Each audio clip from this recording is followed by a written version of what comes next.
Hello everyone, welcome to Sanskrit जिज्ञासा। तो मित्रों, हम बात कर रहे थे हिमाचल प्रदेश शास्त्री कमीशन में वर्ष 2011 के प्रश्न पत्र की, जिसमें से हमने 2 भागों में 76 प्रश्नों का अध्ययन किया है।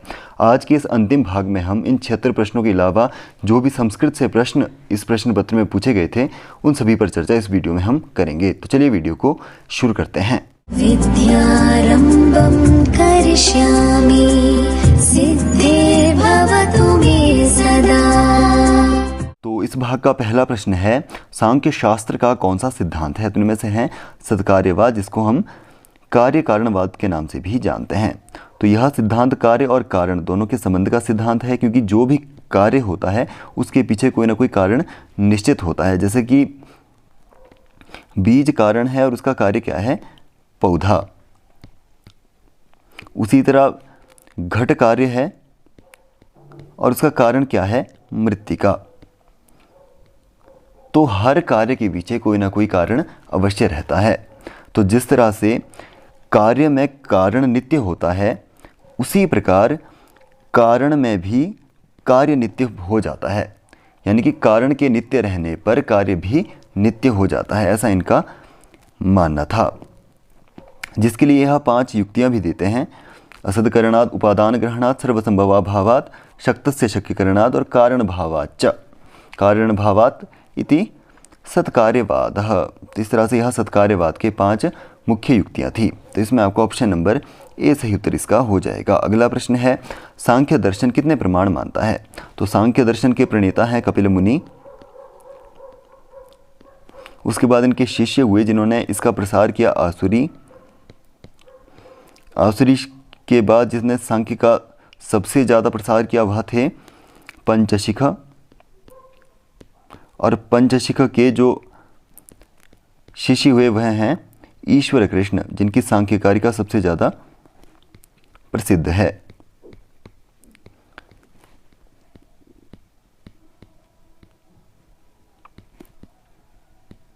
इसका मूल ग्रंथ कौन सा है? तो इसका है सांख्य सूत्र, इसका मुख्य ग्रंथ है।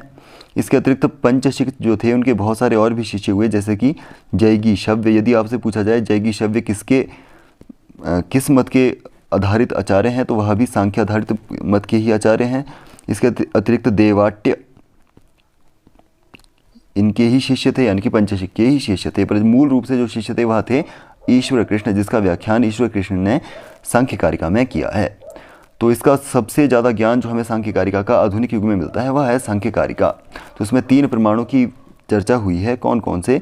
तो दृष्टम अनुमानमाप्त वचनम च सर्व प्रमाण सिद्धत्वा त्रिविधम प्रमाणमिष्टम प्रमेय सिद्धि प्रमाणात् ही। इस तरह से इन्होंने माना है दृष्ट यानी कि प्रत्यक्ष, जो इंद्रियों से प्राप्त ज्ञान है। अनुमान, जो हमें इंद्रियों से ज्ञान प्राप्त नहीं होता, तो वह क्या है? अनुमान प्रमाण है। और अनुमान प्रमाण के 3 भेद इन्होंने बतलाए हैं, पूर्ववत, शेषवत और सामान्यतो दृष्ट। और अगला है आप्त वचन। आप्त वचन या आप्त पुरुष किसे कहा जाता है? आप्त पुरुष तो आप्तः स्वकर्मण्य अभियुक्तो यो राग द्वेष विवर्जितः निर्वैरः पूजितः सद्भिर आप्तो ज्ञेयः सः तादृशः। यानी कि कैसा हो? स्वकर्मण्य अभियुक्तो, अपने कर्म में युक्त हो, संलग्न हो, और राग द्वेष विवर्जितः, राग द्वेष इत्यादि भावों से वह वर्जित हो, निर्वैरः, वैर से रहित हो, पूजितः, लोक में वह पूजनीय हो, सद्भिर आप्तो ज्ञेयः सः तादृशः, यानी कि जो जैसा है उसको वैसा ही, जैसी घटना वर्णित हुई है उसको वैसा ही बतलाने वाला आप्त पुरुष कहलाता है। और आप्त ग्रंथ कौन से हैं? तो वेद, पुराण इत्यादि हमारे आप्त ग्रंथ कहलाते हैं। तो इसमें 3 प्रमाण की बात हुई है, तो इसमें आपका ऑप्शन नंबर सी सही उत्तर इसका हो जाएगा। अगला प्रश्न है, किस वेदांग को वेद का कर्ण कहा गया है? तो व्याकरण को मुख कहा गया है वेद रूपी पुरुष का। इसके अतिरिक्त कल्पु हस्तोद पठ्यते, हस्तोद पठ्यते यानी कि हस्त। निरुक्तम श्रोत्रम उच्यते, तो निरुक्त क्या है? श्रोत्र यानी कि कान। ऑप्शन नंबर इसमें सी सही उत्तर हो जाएगा। छंदः पादौ, तो यह पैर है। उसी तरह शिक्षा घ्राणम, शिक्षा क्या है? घ्राण यानी कि नाक। वेद रूपी पुरुष का यह शरीर है। इसके अतिरिक्त एक शेष रहता है इनमें से, ज्योतिष, जो वेद रूपी पुरुष का नेत्र कहलाता है। तो इसमें सही उत्तर हो जाएगा ऑप्शन नंबर सी। अगला प्रश्न है, वेदांत सार के रचयिता हैं। तो वेदांत सार वेदांत दर्शन पर आधारित एक ग्रंथ है। तो वेदांत दर्शन क्या है? तो वेदांतो नाम उपनिषद प्रमाणम, यानी कि इसका मुख्य प्रमाण क्या है? उपनिषद। उपनिषदों की यह विवेचना करता है। जो वेद का अंतिम भाग है वह कहलाता है उपनिषद, जिसको हम ज्ञान कांड के नाम से भी जानते हैं। ब्राह्मण ग्रंथों को कर्मकांड के नाम से जाना जाता है। उसका मुख्य विशेषित क्या है? मुख्य विशेषित विषय जो है वह है कर्मकांड है। उसी तरह आरण्यक है वह उपासना कांड कहलाता है, और जो उपनिषद है वह ज्ञान कांड के नाम से भी जाना जाता है। तो वेदांत दर्शन का मुख्य प्रमाणित विषय क्या है? उपनिषद। और इसके प्रवर्तक कौन हुए? व्यास या बादरायण, जिन्होंने लिखा था ब्रह्मसूत्र। तो ब्रह्मसूत्र के बहुत सारे व्याख्याकार हुए हैं, जिनमें से सबसे प्रमुख थे शंकराचार्य, जिन्होंने अद्वैत मत को दिया, और अद्वैत मत की सबसे सरलतम व्याख्या की है सदानंद ने वेदांत सार में, जिनका पूरा नाम क्या है? सदानंद योगींद्र, यह इनका पूरा नाम है। इसके अतिरिक्त इनका समयकाल की बात करें तो 16वीं शताब्दी के आसपास इनका समयकाल मानते हैं। तो इसमें आपका सही उत्तर हो जाएगा ऑप्शन नंबर सी। अगला प्रश्न है, सत्यम वद धर्मम चर मातृदेवो भवः किस उपनिषद के वचन है? तो यह है तैत्तरीयोपनिषद, जिसमें 3 वल्लियाँ मिलती हैं। कौन कौन सी है? तो पहली है शिक्षावल्ली, दूसरी है भृगुवल्ली, और तीसरी मिलती है आनंदवल्ली।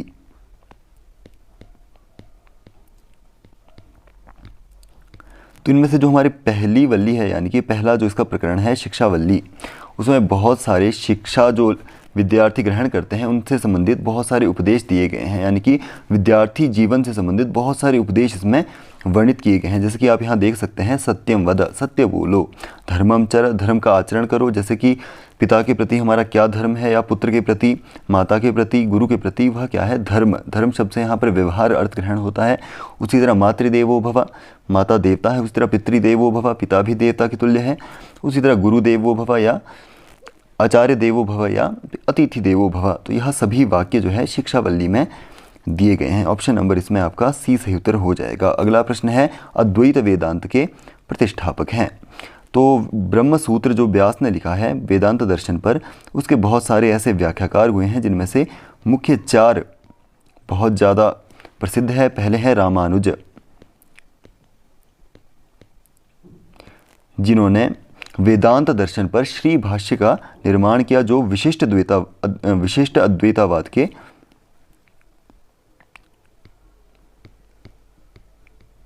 संस्थापक है। इसके अतिरिक्त दूसरे आते हैं अद्वैत वेदांत, जो शंकराचार्य का है, तो इन्होंने शारीरक भाष्य दिया है। इन्होंने ब्रह्मसूत्र पर शारीरक भाष्य दिया है। इसके अतिरिक्त आते हैं मध्व, तो मध्व ने पूर्ण प्रज्ञा नामक एक, या पूर्ण प्रज्ञा नाम का एक भाष्य ब्रह्मसूत्र पर लिखा था, जिसमें इन्होंने द्वैतवाद की स्थापना की थी, यानी कि ब्रह्म और जीव जो हैं, या ब्रह्म या आत्मा जो है वह 2 हैं, एक नहीं है। इसके अतिरिक्त निम्बक एक आते हैं निम्बार्काचार्य, जिन्होंने वेदांत पारिजात नामक भाष्य ब्रह्मसूत्र पर लिखा था, जिन्होंने द्वैतवाद की स्थापना की थी, यानी कि ब्रह्म जो है वह द्वैत यानी कि भिन्न भिन्न भी है और दोनों अभिन्न भी है, ऐसा इन्होंने माना था। तो इस तरह से इसके 4 प्रमुख व्याख्याकार आ जाते हैं। ब्रह्मसूत्र की बात करें तो यानी कि अद्वैत वेदांत की बात करें तो इन्होंने शंकराचार्य ने इस पर शारीरक भाष्य लिखा था, जो ब्रह्मसूत्र का सबसे प्रमुख भाग या सबसे मुख्य वेदांत दर्शन का भाग माना जाता है। इन्होंने माना था कि जो ब्रह्म और जीव है वह क्या है? अद्वैत, न द्वैतः इति अद्वैतः, यानी कि 2 नहीं है, भिन्न भिन्न नहीं है, एक ही हैं। ब्रह्म और जीव को इन्होंने एक ही माना है। इसके अतिरिक्त इन्होंने माना है ब्रह्म सत्यम जगन मिथ्या, यह वाक्य भी इनका है कि ब्रह्म ही सत्य है, जो जगत है वह क्या है? मिथ्या है, हमारा भ्रम मात्र इन्होंने माना था। तो इस तरह से इन्होंने व्याख्या की है। तो इसमें आपका ऑप्शन नंबर सी सही उत्तर इसका हो जाएगा। अगला प्रश्न है, पंचदशी किसका प्रकरण ग्रंथ है? तो यह वेदांत दर्शन का ही प्रकरण ग्रंथ है। तो इसमें आपका ऑप्शन नंबर ए सही उत्तर इसका हो जाता है। अगला प्रश्न है, सांख्य दर्शन के अनुसार कितने तत्व हैं? तो 25 तत्व हैं, जिनमें से प्रकृति क्या है? मूल प्रकृति है या जड़ है, और उससे बुद्धि की उत्पत्ति होती है और बुद्धि से अहंकार, जो 3 प्रकार का होता है। सात्विक अहंकार से मन और पंच ज्ञानेंद्रियाँ जो हमारी श्रोत्र नेत्र इत्यादि हैं उनका जनन होता है। उसी तरह तामसिक अहंकार से 5 कर्मेंद्रियाँ जो हमारी वाक पाणि पाद उपस्थ इत्यादि जो 5 इंद्रियाँ हैं वह तामसिक अहंकार से पैदा होती है। इसके अतिरिक्त तामसिक अहंकार से 5 तन्मात्राओं का जन्म होता है, रूप रसगंध इत्यादि, और उनसे 5 महाभूतों का जनन होता है, पृथ्वी जल वायु आकाश तेज इत्यादि इनका। और पुरुष इसमें अंतिम तत्व है जो क्या माना गया है, चेतन। इन्होंने प्रकृति को जड़ माना है, यानी कि चेतना से रहित माना है, और पुरुष को चेतन माना है, जिस पर मैंने पूरी वीडियो बहुत बार आपको संस्कृत जिज्ञासा चैनल पर दी भी है। तो इसमें आपका ऑप्शन नंबर ए सही उत्तर आपका हो जाएगा। अगला प्रश्न है, यतोभ्युदयः निःश्रेयसा सिद्धि सा धर्मः, यह वचन किसका है? तो यह वचन कणाद के वैशेषिक सूत्र का है। कणाद को कर्णभुक इत्यादि, कर्णभुक, कणद इत्यादि औलुक्य नाम से भी इनको जाना जाता है, इसीलिए इस दर्शन को औलुक्य दर्शन भी कहा जाता है।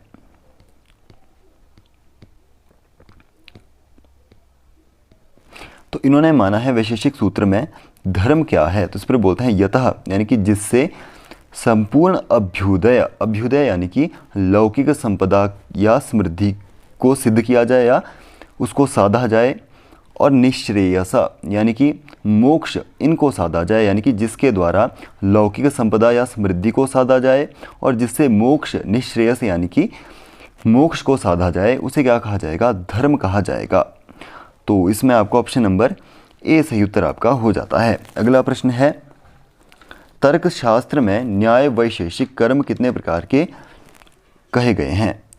तो यदि बात करें तर्क संग्रह की, तो तर्क संग्रह 7 पदार्थों को मानता है। कौन कौन से? द्रव्य, गुण, कर्म, सामान्य, विशेष, समवाय, अभाव, इस तरह से। तो कर्म तीसरा इसमें पदार्थ आता है, जिसका इन्होंने लक्षण दिया था चलनात्मकम कर्म, यानी कि चलनात्मक क्रिया वाला कर्म कहलाता है। तो 5 प्रकार के कर्म इन्होंने बतलाए हैं। उत्क्षेपण, ऊपर की ओर फेंकना, अपक्षेपण, नीचे की ओर फेंकना, आकुंचन यानी कि सुकुड़ना, अगला है संप्रसारण यानी कि फैलाना, और गमन, निगमन या गमन। इन सभी के भिन्न जो भी कर्म होते हैं वह गमन के अंदर आते हैं, जिनमें चलन क्रिया हो। तो इसमें आपका ऑप्शन नंबर बी सही उत्तर आपका हो जाएगा। अगला प्रश्न है, नैयायिकों के मत में सन्निकर्ष कितने प्रकार का होता है? तो नैयायिक जो हैं वह 4 प्रकार के प्रमाणों को मानते हैं। प्रमाकरणम प्रमाणम, यानी कि ज्ञान प्राप्ति के जो साधन हैं उन्हें प्रमाण कहा जाता है। कौन कौन से? प्रत्यक्ष, अनुमान, उपमान और शब्द, जिनमें से पहला है प्रत्यक्ष प्रमाण। तो प्रत्यक्ष प्रमाण का लक्षण क्या देते हैं नैयायिक? तो यह देते हैं, इंद्रियार्थ सन्निकर्ष जन्यम ज्ञानम प्रत्यक्षम, यानी कि इंद्रिय और अर्थ, अर्थ का अर्थ है यहाँ पर विषय, यानी कि इंद्रिय और विषय और सन्निकर्ष से उत्पन्न ज्ञान क्या कहलाता है? प्रत्यक्ष ज्ञान कहलाता है। और सन्निकर्ष क्या है? तो सन्निकर्ष का इन्होंने लक्षण दिया था, प्रत्यक्ष ज्ञान हेतु इंद्रियार्थ सन्निकर्ष, यानी कि प्रत्यक्ष ज्ञान का जो हेतु हो और इंद्रिय और पदार्थ का जो संबंध बतलाए वह क्या है?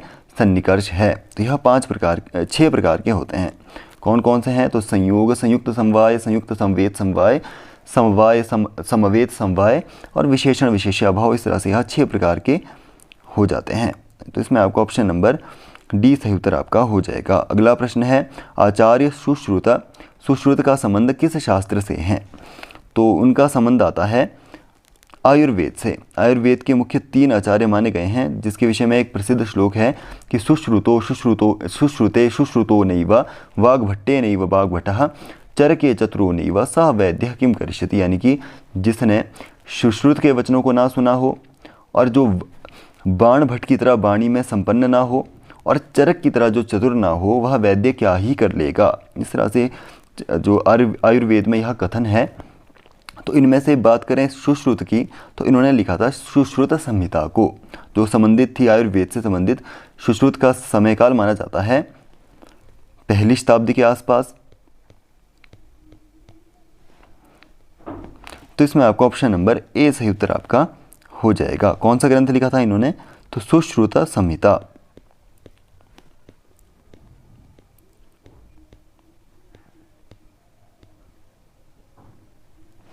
जो हमारे पहले, इन्होंने सर्जरी के पहले हमारे माने जाते हैं, भारत में जो सर्जरी हुई थी, जो पूरे विश्व में पहली सर्जरी मानी जाती है, वह सुश्रुत के द्वारा ही की हुई मानी जाती है। तो इस तरह से विकसित हमारा आयुर्वेद था। तो इसमें आपका ऑप्शन नंबर ए सही उत्तर आपका हो जाएगा। अगला प्रश्न है, बृहद जातक के लेखक कौन है? तो इनमें से वाराहमिहिर। वाराहमिहिर कौन थे? तो इनका समयकाल माना जाता है 480 ईस्वी में, जिनके पिता का नाम था आदित्य दास, जो ही इनके गुरु भी थे, यानी कि जो पिता थे वही इनके गुरु भी थे। इन्होंने ग्रंथ कौन कौन से लिखे हैं? तो सबसे पहले इन्होंने सिद्धांत युग में, तो इस 3 युग मुख्य रूप से हमारे ज्योतिष के हैं। कौन कौन से? पहले है वेदांग युग, जिनमें वेदांग ज्योतिष जैसे कि आर्च ज्योतिष है और याजुष ज्योतिष है। उसके बाद आता है सिद्धांत युग, जिसके मुख्य प्रणेता माने जाते हैं वाराहमिहिर। उसके बाद भास्करोत्तर काल, भास्कर से उत्तर का काल जो माना जाता है।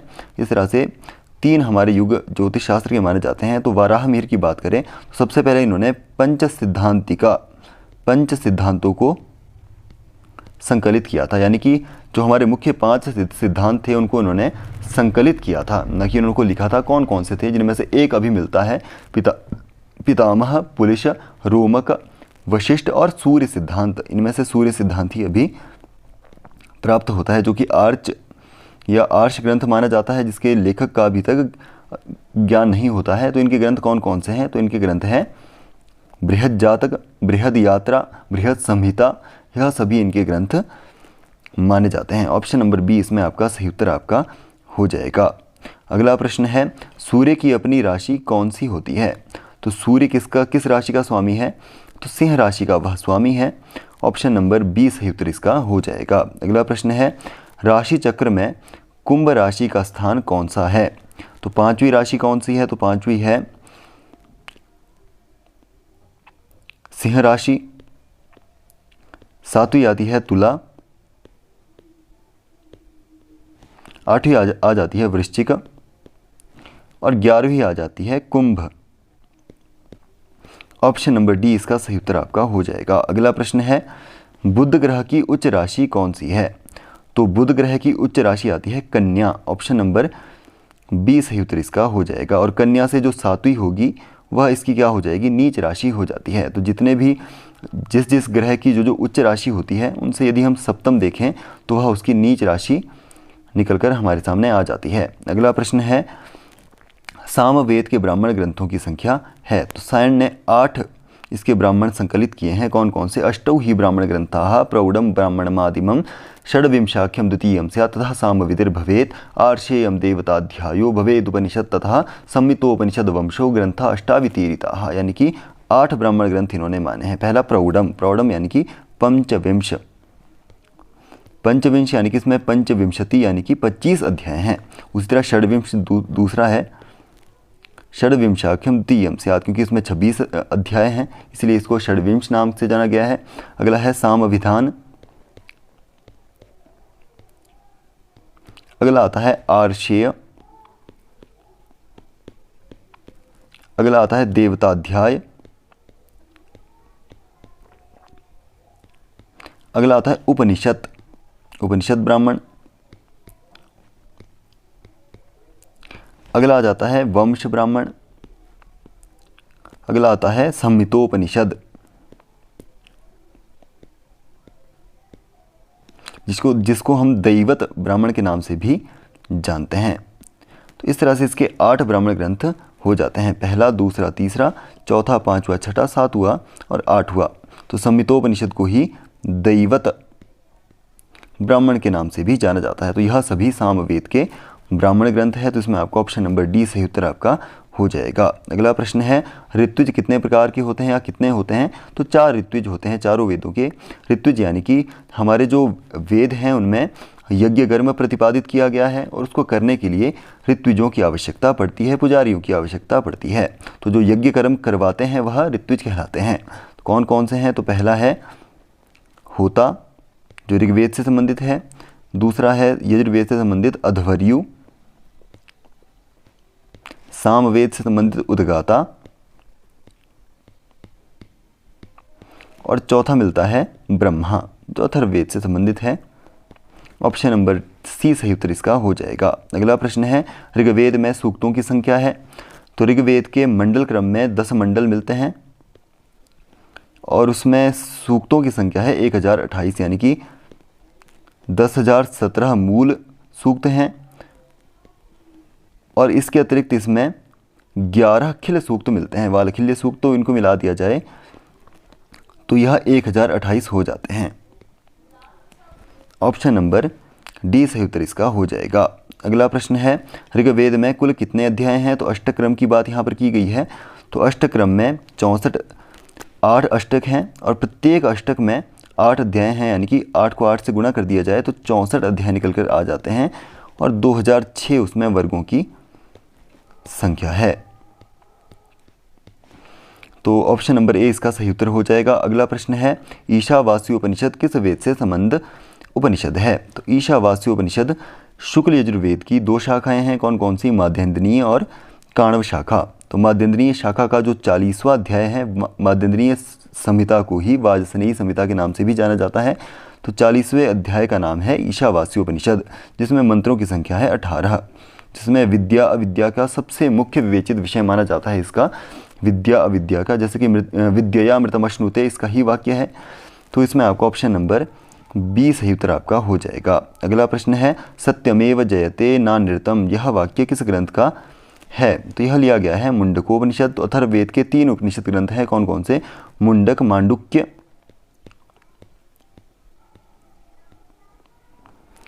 और अगला आता है प्रश्नोपनिषद। इसके अतिरिक्त सत्यमेव जयते हमारे जो भारतीय संसद है उसका भी ध्येय वाक्य है, सत्यमेव जयते।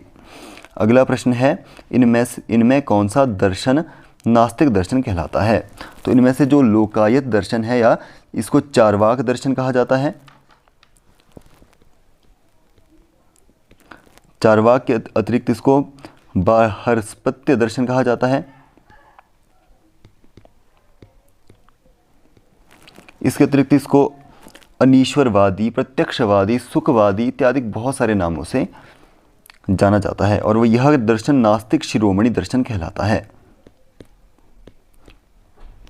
क्यों कहलाता है? क्योंकि इनकी धारणा कैसी है, यावत जीवेत सुखम जीवेत ऋणम कृत्वा घृतम पीवेत भस्मीभूतस्य देहस्य पुनरागमनम कृतः, यानी कि जब तक जियो खुशी से जियो, सुख का उपभोग करो, और जब हम भस्मित हो जाएंगे या हमारा जब अंतिम दाह कर्म हो जाएगा उसके बाद यह शरीर पुनः वापस नहीं आता। तो यह मान्यता थी चार्वाक दर्शन की। और चार्वाक के गुरु कौन थे? बृहस्पति। तो इसके जो मुख्य प्रवर्तक बृहस्पति माने जाते हैं। तो आपका इसमें सही उत्तर हो जाएगा ऑप्शन नंबर ए। अगला प्रश्न है, तत्त्वमसि, यह वाक्य किस उपनिषद का है? तो यह है छांदोग्योपनिषद का। तो वेदांत दर्शन के महावाक्यों में एक वाक्य आता है प्रज्ञानम ब्रह्म, उसी तरह तत्त्वमसि भी महावाक्य की श्रेणी में आता है। इसका अर्थ होता है तत्त्वम असि। इसमें 3 पद है कि तत् वह तुम हो। तो इस तरह से यह कहता है कि तत्त्वम असि। तो इसके अनुसार यदि हम वेदांत के अनुसार बात करें तो इसमें 3 जो यह पद है, यह 3 प्रकार के संबंधों को दर्शाते हैं। पहला है विशेषा विशेष्याभाव को, दूसरा है समानाधिकरण्य को, और तीसरा आता है लक्ष्य लक्षण भाव को। इस तरह से यह 3, यदि आपसे प्रश्नों में पूछा जाए कि इसमें कितने संबंध वेदांत ने माने हैं, तो 3 संबंध इन्होंने माने हैं। पहला है विशेषण विशेष्याभाव, और वाच्यार्थ के अर्थ में है विशेषण विशेष्याभाव, प्रगल्भात्मा के अर्थ में है लक्ष्य लक्षणाभाव, लक्ष्य लक्षण भाव। उसी तरह अंतिम आता है समानाधिकरण्य भाव। तो सामान्याधिकरण्य भाव जो है, यह 3 प्रकार के संबंध वेदांत दर्शन इस महावाक्य में मानता है। ऑप्शन नंबर डी सही उत्तर इसका हो जाएगा। अगला प्रश्न है, शुक्ल यजुर्वेद किस संप्रदाय से संबंध है? तो शुक्ल यजुर्वेद की बात करें तो यजुर्वेद के 2 संप्रदाय हैं। पहला है ब्रह्म संप्रदाय और दूसरा है आदित्य संप्रदाय। ब्रह्म संप्रदाय से संबंधित वेद है कृष्ण यजुर्वेद, जिसकी 4 शाखाएं आती है, तैत्तरीय, मैत्रायणी, कठ और कपिष्ठल।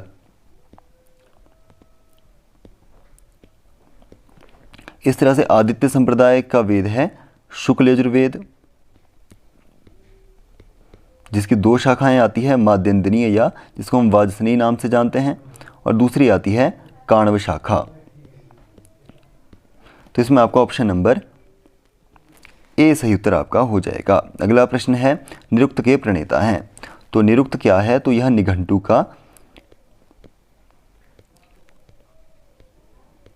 विवेच्य स्वरूप है, या निघंटु का विवेचनात्मक स्वरूप इसको माना जाता है, जिसके प्रणेता कौन है? यास्क, जिनका समयकाल अनुमानित है माना जाता है 700 से 800 ईसा पूर्व। तो निघंटु में जिन शब्दों की यानी कि वैदिक शब्दों को संकलित किया गया था उसकी व्याख्या निर्वचन शास्त्र जो इन्होंने किया था, निर्वचन किया था, वह यास्क ने निरुक्त नाम के ग्रंथ में किया था, जिसमें कितने अध्याय हैं? तो 14 अध्याय हैं। कैसे? तो इसमें 3 कांड है। कौन कौन से? पहला है नैघंटुक कांड, जिसमें 1 से लेकर 3 अध्यायों को संकलित किया गया है। अगला है नैगम कांड, जिसमें 4 से लेकर 6 अध्यायों को संकलित किया गया है। और अंतिम जो आता है वह है दैवत कांड, जिनमें 7 से लेकर 12 अध्यायों को संकलित किया गया है। और अंतिम जो 2 अध्याय हैं वह क्या है? परिशिष्ट भाग इन्होंने संकलित किया है। तो इसमें आपका ऑप्शन नंबर बी सही उत्तर आपका हो जाएगा। अगला प्रश्न है, विद्ययामृतम अश्नुते, यह वाक्य किस ग्रंथ का है? तो इस पर चर्चा मैं कर चुका हूँ। ईशावास्योपनिषद से यह संबंधित है, जो शुक्ल यजुर्वेद के माध्यन्दिनीय शाखा का 40वां अध्याय है, जिसमें 18 टोटल मंत्रों की संख्या है। अगला प्रश्न है, अर्थशास्त्र के रचयिता हैं। तो अर्थशास्त्र के प्रणेता हैं कौटिल्य, जिनको हम चाणक्य, कुटिल नीति इनमें होने के कारण इन्हें कौटिल्य कहा जाता है। इसके अतिरिक्त इन्हें चाणक्य, चणक पुत्र होने के कारण इन्हें चाणक्य कहा जाता है। और इनका मूल नाम जो माना जाता है वह विष्णुवर्धन या विष्णुगुप्त, विष्णुगुप्ताय वर्धसे, विष्णुगुप्त। तो इनका मूल नाम क्या था? विष्णुगुप्त। और बात करें इनके ग्रंथ की यानी कि अर्थशास्त्र की, तो वह नीति से संबंधित एक मुख्य ग्रंथ रहा है, जिसमें 15 अधिकरण हैं और 150 के करीब इसमें अध्याय हैं। और इसमें प्रकरणों की संख्या है 180 और लगभग इसमें 6000 के करीब इसमें पद्य लिखे गए हैं। तो इसमें कितने अधिकरण हैं यह भी आपसे पूछा जा सकता है। तो इसमें 15 अधिकरण है। तो इसको किसने लिखा था? कौटिल्य ने लिखा था, जिनका मूल नाम क्या था? विष्णुगुप्त। अगला प्रश्न है, रीति संप्रदाय के प्रवर्तक हैं। तो हमारे काव्य शास्त्रियों ने काव्य शास्त्र के 6 प्रकार के संप्रदाय वर्णित किए हैं। पहला है रस संप्रदाय, जिसके प्रवर्तक कौन है? भरत मुनि। रस सूत्र इसका मुख्य ग्रंथ है। फिर आता है अलंकार संप्रदाय। अलंकार संप्रदाय के प्रवर्तक आचार्य हैं भामह, जिसका मूल ग्रंथ कौन सा है? काव्य अलंकार सूत्र।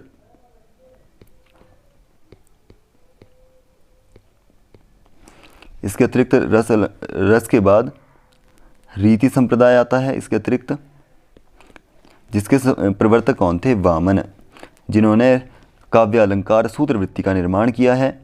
इसके अतिरिक्त आता है ध्वनि संप्रदाय, जिसके प्रवर्तक आचार्य हैं आनंदवर्धन।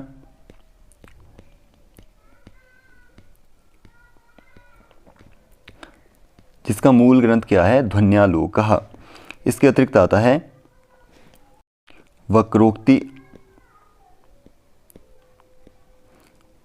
वक्रोक्ति संप्रदाय के प्रवर्तक आचार्य कौन है? कुंतक, जिन्होंने वक्रोक्ति जीवितम नामक एक ग्रंथ लिखा है। अंतिम आता है औचित्य संप्रदाय, जिसके प्रवर्तक कौन है? क्षेमेंद्र, जिन्होंने औचित्य विचार चर्चा नामक ग्रंथ औचित्य संप्रदाय पर लिखा है। तो इसमें पूछा गया है रीति संप्रदाय, तो इसके वामन आचार्य हैं। ऑप्शन नंबर सी सही उत्तर इसका हो जाएगा। अगला प्रश्न है, नामलिंगानुशासन किस विषय का ग्रंथ है? तो यदि आपने अमरकोश पढ़ा होगा तो उसके पहले ही पद्य में उसको नाम लिंगानुशासन नाम के ग्रंथ के नाम से उन्होंने बुलाया है, यानी कि नामः लिंगो वा यह ग्रंथ अनुशासति तत् नाम लिंगानुशासनम। तो इस तरह से इसका विवेचन होगा, यानी कि नाम यानी कि संज्ञा, लिंग यानी कि स्त्री पुरुष या नपुंसकलिंग जो ग्रंथ अनुशासित करता है वह ग्रंथ कहलाता है नाम लिंगानुशासन। कौन सा है? तो कोश ग्रंथ, जिनमें से अमर सिंह का अमरकोश आता है,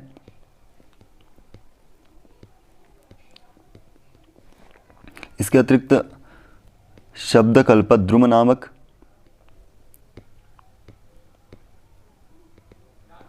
मुख्य यह क्या है हमारे कोश हैं। इसके अतिरिक्त जो निरुक्त है या निघंटु मूल रूप से जो है वह वैदिक शब्दकोश के नाम से जाना जाता है। कोश दो प्रकार के हो सकते हैं, पहला आता है नानार्थक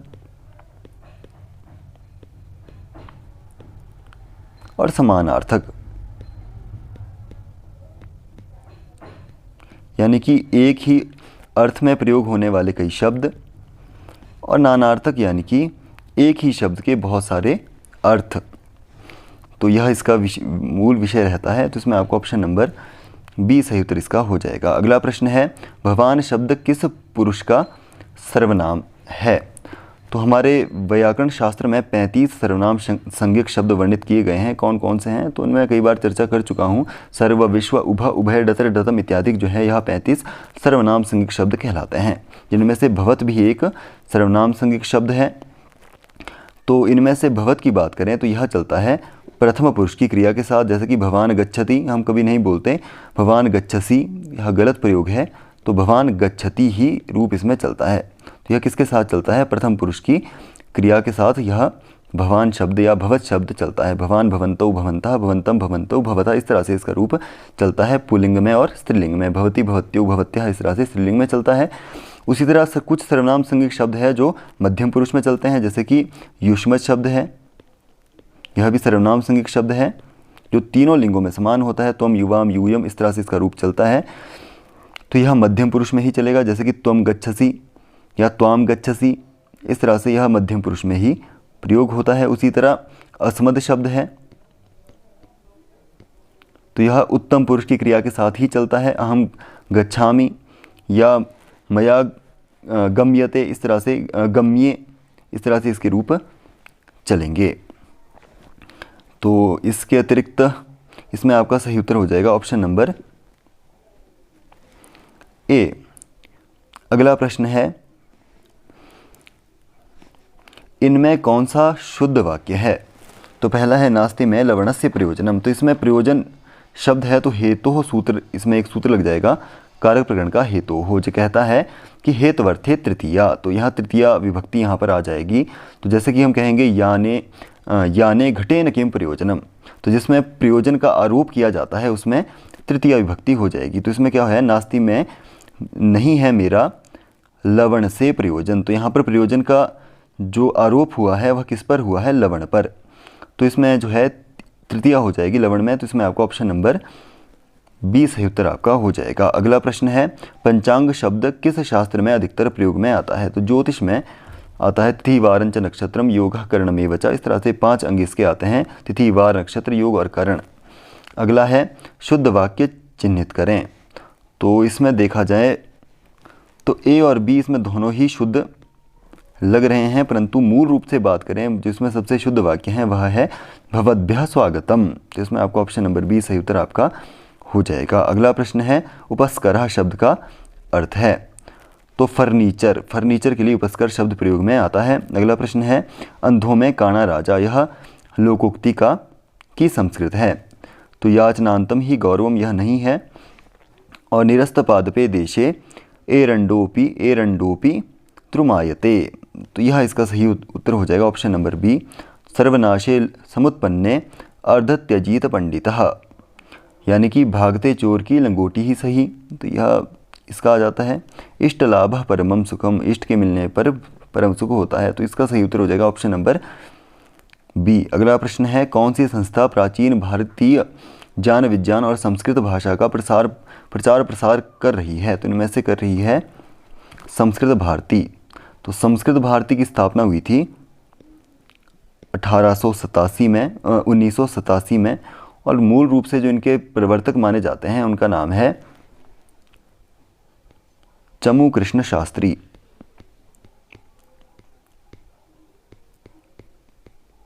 तो यह जो संस्था है आधुनिक काल में बहुत सारे संवादशालाओं के द्वारा संस्कृत भाषा पर कार्य कर रही है। तो इस तरह से इसका मुख्य कार्य क्या है, संस्कृत भाषा को लोक सामान्य भाषा बनाना, यह इसका मूल लक्ष्य रहता है। आप इस संस्था से सभी परिचित हैं। ऑप्शन नंबर सी सही उत्तर इसका हो जाएगा। अगला प्रश्न है लोप विधायक सूत्र है। तो अदर्शनम लोप प्रसक्तस्य अदर्शनम लोप संज्ञम स्यात्, यानी कि श्रवणेन्द्रिय से और श्रोत्रेंद्रिय से या चक्षुरेंद्रिय से जिसका प्रत्यक्ष ना किया जा सके जिस शब्द का, उसका क्या हो जाता है, लोप संज्ञा उसकी हो जाती है। तो इसमें आपका ऑप्शन नंबर ए सही उत्तर आपका हो जाएगा। अगला प्रश्न है संयोग संज्ञा कौन सा सूत्र करता है। तो इनमें से हलोनंतराः संयोगः, यानी कि अचों के व्यवधान से रहित जो हल वर्ण है उसकी क्या हो जाती है, संयोग संज्ञा हो जाती है। तो वहाँ पर अचों या विराम का व्यवधान नहीं होना चाहिए। ऐसे जो उच्चारित वर्ण है उनकी क्या हो जाती है, संयोग संज्ञा हो जाती है। उदाहरण के तौर पर सु ध ध य उपास्यः। तो यदि आप यहाँ पर देखेंगे तो यहाँ तीनों में अच का व्यवधान नहीं है, विराम भी नहीं है, तो यहाँ पर क्या हो जाती है, संयोग संज्ञा हो जाती है। और यह तीनों क्या है, हल वर्ण है, व्यंजन वर्ण है, तो इसीलिए यहाँ पर संयोग संज्ञा हो गई है। ऑप्शन नंबर सी सही उत्तर इसमें आपका हो जाएगा। अगला प्रश्न है इन वर्गों में कौन सा वर्ण अर्ध स्वर कहलाता है। तो अर्ध स्वर कौन कौन से वर्ण कहलाते हैं। तो यरलवा अंतस्थाः, अंतस्थ जो वर्ण है वह क्या कहलाते हैं, अर्ध स्वर कहलाते हैं। य र ल और व, यह अर्ध स्वर की श्रेणी में हमारे भाषा विज्ञान के अनुसार आते हैं। ऑप्शन नंबर सी सही उत्तर इसमें आपका हो जाएगा। अगला प्रश्न है लघु सिद्धांत कौमुदी के रचनाकार हैं तो वरदराज हैं, किसके शिष्य थे। तो यह भट्टोजी दीक्षित जिन्होंने व्याकरण सिद्धांत कौमुदी लिखी है उनके ही यह शिष्य थे। अगला प्रश्न है पाणिनि ने व्याकरण में कुल कितने प्रत्याहारों का प्रयोग किया। तो 42 या कुछ 43 मानते हैं, तो मुख्य रूप से यहाँ पर 42 हमारे पास ऑप्शन में है। ऑप्शन नंबर ए सही उत्तर इसका हो जाएगा। कौन सा सूत्र ऐसा है जो प्रत्याहार संज्ञा करता है, आदिरंत्येन सहेता, यानी कि अंत्यनेता सहित आदिर मध्यगानाम सस्य च संज्ञा स्यात्, यानी कि अंतिम इत के साथ आदि वह क्या हो जाता है, क्या हो जाता है, वह प्रत्याहार बन जाता है।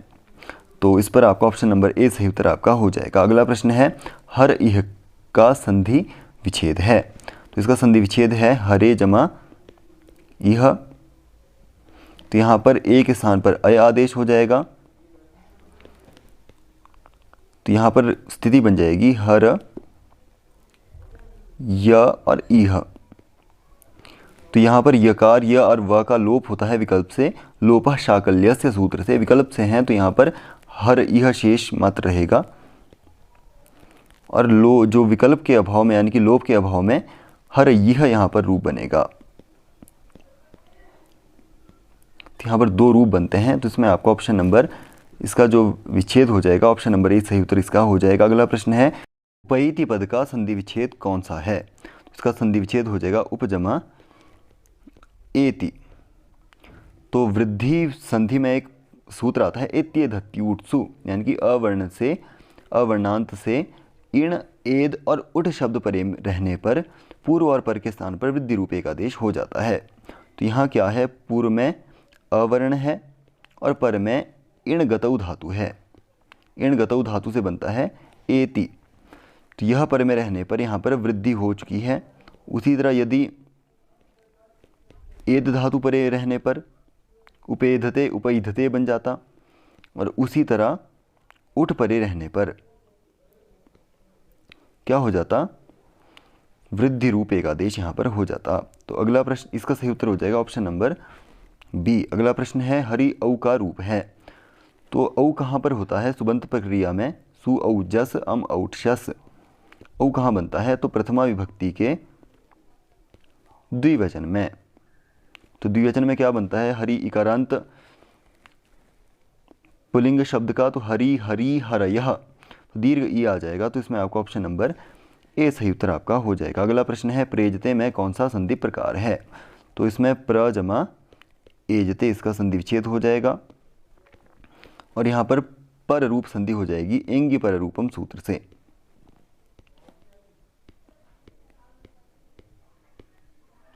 तो यह सूत्र कहता है कि अवर्णांत उपसर्ग से एंग परे रहने पर, एंग यानी कि ए और ओ पर में रहने पर पूर्व और पर के स्थान पर रूप एकादेश हो जाता है।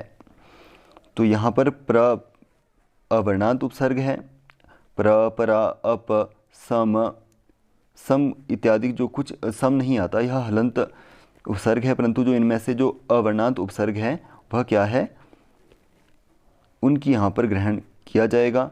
तो प्रेजते में क्या हो जाएगा, पर रूप यानी कि जो पर में वर्ण हो वह अ के स्थान पर भी हो जाएगा, अ और ए के स्थान पर ए ही आदेश हो जाएगा। इस तरह से ऑप्शन नंबर सी सही उत्तर आपका हो जाएगा। अगला प्रश्न है मनीषा शब्द का संधि विच्छेद है। तो मनीषा शब्द का संधि विच्छेद हो जाएगा मनस जमा ईशा।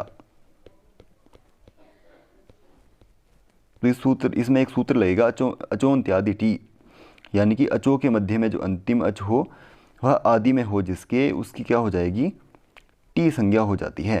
तो अचों के मध्य में ई भी यहाँ पर क्या है, अच है, और जो न में अ है वह भी क्या है, अच है। अचों के मध्य में जो अंतिम अच हो, अंतिम क्या है यहाँ पर अ, तो वह आदि में हो जिसके, तो स पद का भी यहाँ पर ग्रहण होगा, अस की यहाँ पर टी संज्ञा हो जाएगी। और एक वार्तिक लगेगा यहाँ पर स्कंदवादिशु पर रूपम वाच्यम।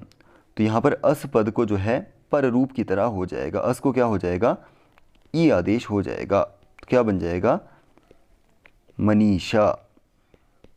ऑप्शन नंबर यहाँ पर बी सही उत्तर आपका हो जाएगा। अगला प्रश्न है याच्या शब्द का संधि विच्छेद है। तो यहाँ पर होती है श्चुत्व संधि। कैसे, तो इसका संधि विच्छेद हो जाएगा याच जमा ना, स्तोहो श्चूना। सूत्र क्या कहता है कि सकार तवर्ग से शकार चवर्ग के योग होने पर शकार चवर्ग आदेश हो जाता है।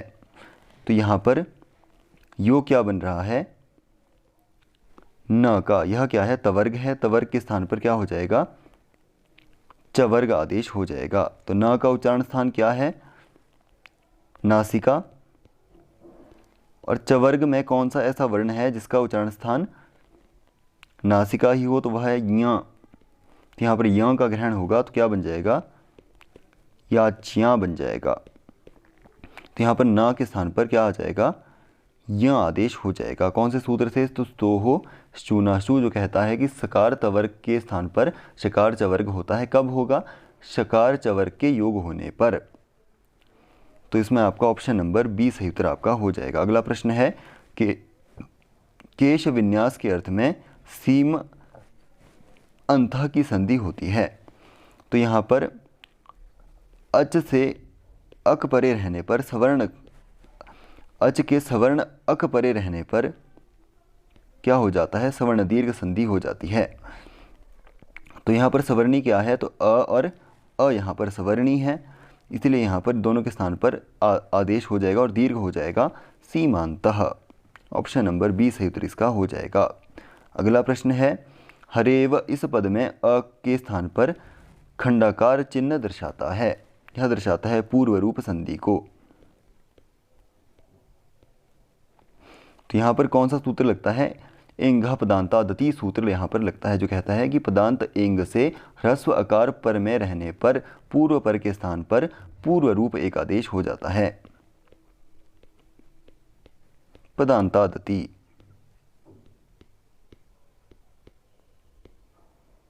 इस तरह से यह सूत्र कहता है।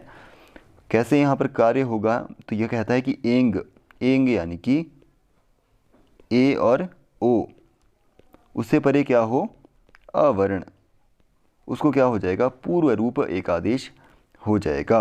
हरेव की बात करें तो हरे जमा अव, और यहाँ पर ए क्या है, यहाँ पर एंग है, और पर में क्या है, अवर्ण है। तो इन पे क्या हो जाएगी, पूर्व रूप संधि हो जाएगी। और यहाँ पर क्या आ जाएगा, एक इस संधि को दर्शाने के लिए एक चिन्ह यहाँ पर लगता है खंडाकार, जिसको हम जानते हैं खंडाकार के नाम से, वह इनके बीच में लग जाएगा और हरेव यहाँ पर बन जाएगा। तो जैसे भी यह उदाहरण है, यह सभी किसके हैं, पूर्व रूप संधि के ही उदाहरण यह मुख्य रूप से होते हैं। तो इसमें आपका ऑप्शन नंबर सी सही उत्तर आपका हो जाएगा। अगला प्रश्न है वाक ईशः, वाग ईशः, यहाँ संधि का कौन सा नियम प्रयुक्त होता है? तो जशत्व संधि यहाँ पर होती है कौन से सूत्र से? तो यहाँ पर हो जाएगा झलाम जशो अंत्य सूत्र से, कि पदान्ते झलाम जशः स्युः।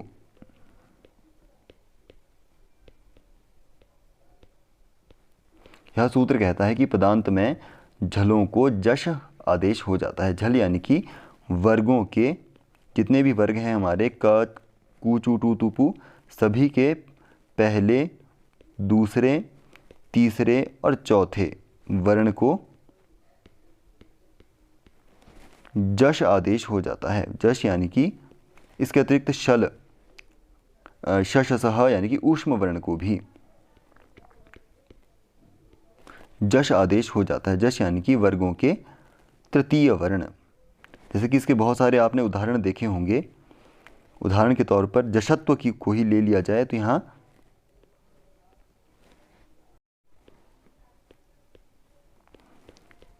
यहाँ पर देखा जाए तो सुबंत, तो सुप अंत, यहाँ क्या हो जाता है, प के स्थान पर तृतीय वर्ण ब आदेश हो जाता है। उसी तरह अजंत,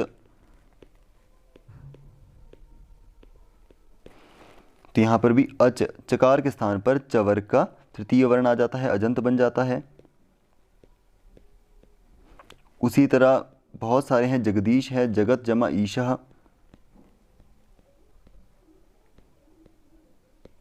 यहाँ पर भी तवर्ग का तृतीय अक्षर आ जाएगा, जगदीश यहाँ पर बन जाएगा। तो इस तरह से इसके बहुत सारे ऐसे उदाहरण मिलते हैं। तो वागीशः में क्या हो जाएगा, क के स्थान पर इस वर्ग का तृतीय वर्ण आ जाएगा, वागीशः यहाँ पर बन जाएगा। तो इसमें जशत्व संधि होती है। ऑप्शन नंबर सी इसमें सही उत्तर आपका हो जाएगा। अगला प्रश्न है बिहू किस राज्य का लोक नृत्य है? तो यह असम राज्य का लोक नृत्य है। अगला प्रश्न है वंदे मातरम के रचयिता हैं? तो वंदे मातरम क्या है, हमारा राष्ट्रगीत है, जिसको लिखा था बंकिम चंद्र चटर्जी ने। और रविंद्रनाथ टैगोर ने क्या लिखा है, राष्ट्रगान जन गण मन। अगला प्रश्न है मेघदूत के रचयिता हैं? तो मेघदूत के रचयिता कौन है, कालिदास। तो कालिदास का यह क्या है, गीति काव्य या खंड काव्य है। इसमें इसको दो भागों में विभाजित किया गया है, पूर्व मेघ और उत्तर मेघ। और इसमें टोटल पद्यों की संख्या कितनी है, तो बहुत बार मैं चर्चा कर चुका हूँ, 115 इसमें टोटल पद्यों की संख्या है। अगला प्रश्न है खजुराहो के मंदिर किस राज्य में स्थित है? तो यह है मध्य प्रदेश में स्थित है, मध्य प्रदेश के छतरपुर नामक जिले में, जिसकी स्थापना की थी चंदेल वंश ने। चंदेल वंश के राजा ने इसकी स्थापना की थी। तो इसमें आपका सही उत्तर हो जाएगा ऑप्शन नंबर डी। तो यह भाग यहीं पर समाप्त होता है। इसमें हमने पूरे 130 प्रश्न जो टीजीटी के पेपर में पूछे गए थे वो हमने अध्ययन किए हैं। तो यदि आपको यह हमारा भाग पसंद आया हो तो वीडियो को लाइक करें, मित्रों के साथ शेयर करें, और यदि आपको चैनल हमारा इंपॉर्टेंट लगता है तो उसको सब्सक्राइब करना ना भूलें। मिलते हैं अगले भाग में, तब तक के लिए धन्यवाद।